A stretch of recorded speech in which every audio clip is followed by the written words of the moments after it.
ជំរាបសួរបងប្អូនថ្ងៃនេះនាងខ្ញុំសូមបង្ហាញអំពីប្រភេទផ្ទះ Villa Gold ចាគឺម៉ូដថ្មីតែម្ដងដែលមានទីតាំងក្បែរផ្សារទំនើប Macro សៀមរាបប្រហែលជា500ម៉ែត្រតែប៉ុណ្ណោះចាចំពោះ Villa Gold នេះគឺយើងធ្វើជារចនាបថថ្មីតែម្ដងចាស្អាតប្លែកទាំងក្នុងទាំងក្រៅចាគឺយើងមានលក្ខណៈធំទូលាយនិងស្រស់ស្អាតហើយអ្វីដែលកាន់តែពិសេសចាំយើងទៅមើលខាងក្នុងផ្ទះទាំងអស់គ្នាចាមកដល់កន្លែងនេះគឺយើងធ្វើជាសួនច្បារជាមួយនឹងចំណតឡានខាងមុខផ្ទះចាហើយជាមួយនឹងដែលយើងមានដីនៅសល់ចំហៀងគឺខាងក្រុមហ៊ុនយើងគឺរៀបចំបែបរចនាបថបែបយើងធ្វើជាសួនច្បារយ៉ាងប្រណិតតែម្ដងចាគឺធំទូលាយចាហើយជាពិសេសគឺយើងសង់ដាច់ដោយឡែកតែម្ដងចាជាប្រភេទផ្ទះ Villa Gold បែបប្រណិតចាហើយមួយទៀតគឺយើងមកដល់កន្លែងនេះគឺយើងធ្វើជាអាងទឹកជាមួយនឹងកញ្ចក់ដែលនៅខាងក្រោយផ្ទះចាគឺស្អាតថ្មីប្លែកចានិយាយរួមទៅចំណុចនីមួយៗរបស់ផ្ទះ Villa Gold នេះគឺថ្មីចាគឺនាងខ្ញុំចង់ឲ្យអតិថិជនដែលគាត់កំពុងតែចាប់អារម្មណ៍ដែលចង់បានផ្ទះដែលចូលរស់នៅភ្លាមចាសំណង់ដែលមានការរៀបចំស្តង់ដារបែប decor ទាន់សម័យចឹងណាចាជាក់ស្ដែងដែលយើងមកដល់ចំណុចនេះគឺយើងមានជាប្រភេទកន្លែងនេះគឺយើងធ្វើជាផ្ទះបាយចាសម្រាប់ផ្ទះបាយរបស់យើងគឺបែងចែកជាពីរគឺយើងមានផ្ទះបាយស្ងួតជាមួយនឹងផ្ទះបាយសើមចាហើយនេះគឺជាផ្ទះបាយស្ងួតចាដែលយើងធ្វើជាកន្លែងនេះគឺយើងធ្វើជាកន្លែងលាងដៃលាងអីចឹងណាចាហើយតុនេះគឺជា mini bar ចា mini bar នេះគឺមានសភាពធំទូលាយចាដូចឃើញស្រាប់ហើយចាបងប្រុសគាត់អាចមានការជួបជុំនៅកន្លែងនេះចាហើយជាមួយនឹងចំណុចមួយទៀតគឺផ្ទះបាយសើមចាផ្ទះបាយសើមគឺយើងមានជាការរៀបចំ decor បែបសម័យថ្មីចឹងទៅហើយមានកន្លែងនេះគឺយើងធ្វើជា labo លាងដៃឬក៏ចង្ក្រានបាយយើងធ្វើបែបលក្ខណៈសម័យថ្មីចឹងណាចា decor របស់យើងគឺស្អាតប្រណិតតែម្ដងចាហើយយើងមានបង្អួចដែលនៅចំហៀងនេះចាគឺងាយស្រួលក្នុងការចម្អិនអាហារចឹងទៅយើងបើកបង្អួចទៅខាងក្រៅគឺក្លិនរបស់យើងគឺចេញទៅខាងក្រៅគឺស្អាតចាគឺមានសភាពស្រស់ស្អាតហើយនឹងទីរួមគឺងាយស្រួលតែម្ដងចាហើយទ្វាររបស់យើងគឺបិទចិត្តចាគឺបិទចិត្តចឹងទៅការពារក្លិនដែលយើងចម្អិនចឹងទៅគឺអត់ជះទៅកន្លែងនេះទេតែយើងបើកបង្អួចគឺយើងចេញទៅខាងក្រៅវិញចា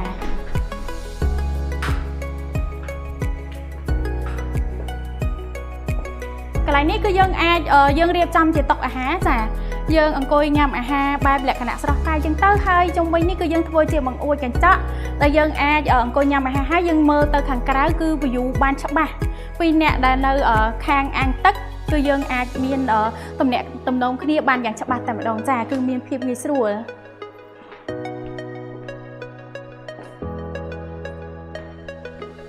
ចាយើងមានបន្ទប់កន្លែងនេះមួយគឺពិសេសមែនទែន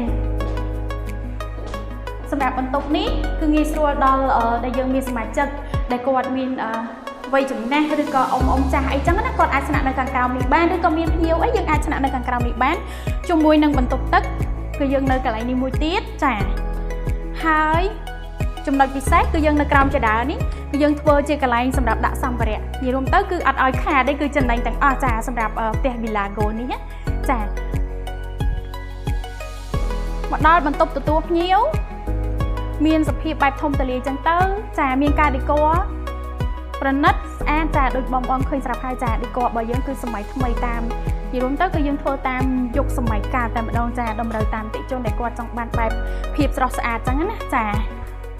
ទូចាយើងមានកន្លែងដាក់ទូទស្សន៍ចឹងទៅធំទូលាយជាមួយនឹងបង្អួចដែលនៅជុំវិញផ្ទះរបស់យើង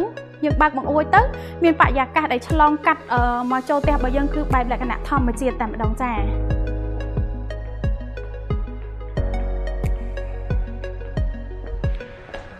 សម្រាប់ផ្ទះ Villa Gold នេះបងប្អូនអាចទិញទៅគឺងាយស្រួលក្នុងការរស់នៅមែនតើចាឥឡូវយើងទៅមើលជាន់ទី2ចាដែលមានបន្ទប់សមាជិកឬក៏បន្ទប់មេគ្រួសារអីគឺនៅខាងលើចាឥឡូវយើងចូលទៅមើលបន្ទប់មេគ្រួសារសិនបងចាចំពោះបន្ទប់មេគ្រួសារដូចឃើញស្រាប់ហើយចា គឺយើងមានការរចនាម៉ូដបែបដេក័រអញ្ចឹងទៅចាមានដាក់សម្ភារៈផ្សេងអីបានហើយយើងមានក្រេគេងយំទៅគឺមានសភាពងាយស្រួលនឹងការរស់នៅក្នុងបន្ទប់របស់យើងអញ្ចឹងណាចាហើយបង្អួចដែលយើងធ្វើនៅជុំវិញហ្នឹងកន្លែងនេះគឺយើងមានបន្ទប់ទឹកចាបន្ទប់ទឹកយើងនីមួយៗគឺលក្ខណៈធំទូលាយចាជាមួយនឹងបាសខាប់មួយទឹកយើងអញ្ចឹងណាចាងាយស្រួលរស់នៅចាហើយមានឡាបូលេងដៃបែបទាន់សម័យអញ្ចឹងទៅជាមួយនឹងកន្លែងនេះគឺយើងមានទូសម្អាងមួយទៀតរួមទៅកន្លែងចំណុចមួយណាក៏ស្អាតដែរចាគឺស្អាតខ្លាំងហ្មងចាតើឥឡូវយើងទៅមើលវេរ៉ង់ដាមួយទៀតចាវេរ៉ង់ដាបន្ទប់គេងមេគ្រួសារនេះណាអាចនិយាយបានថាផ្ទះនេះមួយគឺចូលមកគឺស្រស់ស្រាយមែនតើចាគឺយើងអាចអង្គុយកន្លែងនេះគឺយើងមើល view ទៅក្នុងបរិយារបស់យើងសួនច្បារខាងមុខផ្ទះអីចឹងណាគឺយើងមើលបានច្បាស់តែម្ដងហើយមានខ្យល់អាកាសចេញចូលបែបធម្មជាតិចា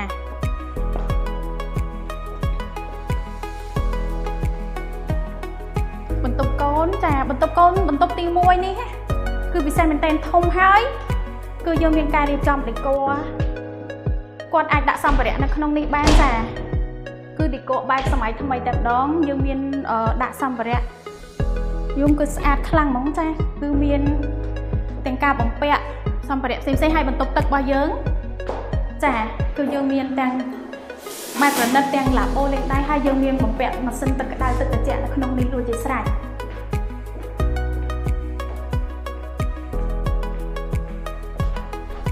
បន្ទប់នេះគឺយើងមានវេរ៉ង់ដាខាងក្រោយមួយទៀតចាវេរ៉ង់ដានេះវ៉ាវចាគឺយើងមើលឃើញតែសភាពជាមួយនឹងអាងទឹកយើងនៅខាងក្រោយនេះណាយើងគឺទៅជាក់ហ្មងគឺចំហាយទឹកដែលយើងនៅពីក្រោមអញ្ចឹងទៅគឺយើងបាញ់មកចំកន្លែងដែលយើងឈរមើលអញ្ចឹងទៅគឺមានសភាពស្រស់ស្រាយជួយកាត់បន្ថយការហត់នឿយផ្សេងទៀតចាបន្ទប់ទី3ហើយចាបន្ទប់ទី3នេះក៏ដូចគ្នាដែរបងពិសេសដូចគ្នាចាដូចបងឃើញស្រាប់ហើយបងទិញផ្ទះមានការដេក័រសម្ភារៈបែបនេះគឺចំណេញចាយើងបានទាំងគុណភាពបានទាំងតម្លៃពិសេសជាមួយនឹងម៉ូដផ្ទះដែលស្រស់ស្អាតចាងាយស្រួលរស់នៅ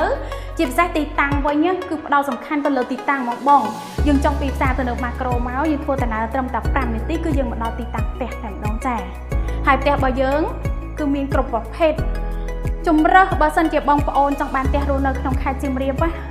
របស់បរិយាចរអ្នកទ្រព្យសៀមរាបបង្គោលរបស់យើងគឺមានច្រើនបែបច្រើនជំរើសតែម្ដងហើយជាពិសេសគឺជាមួយនឹងការប្រម៉ូសិនពី10000ទៅ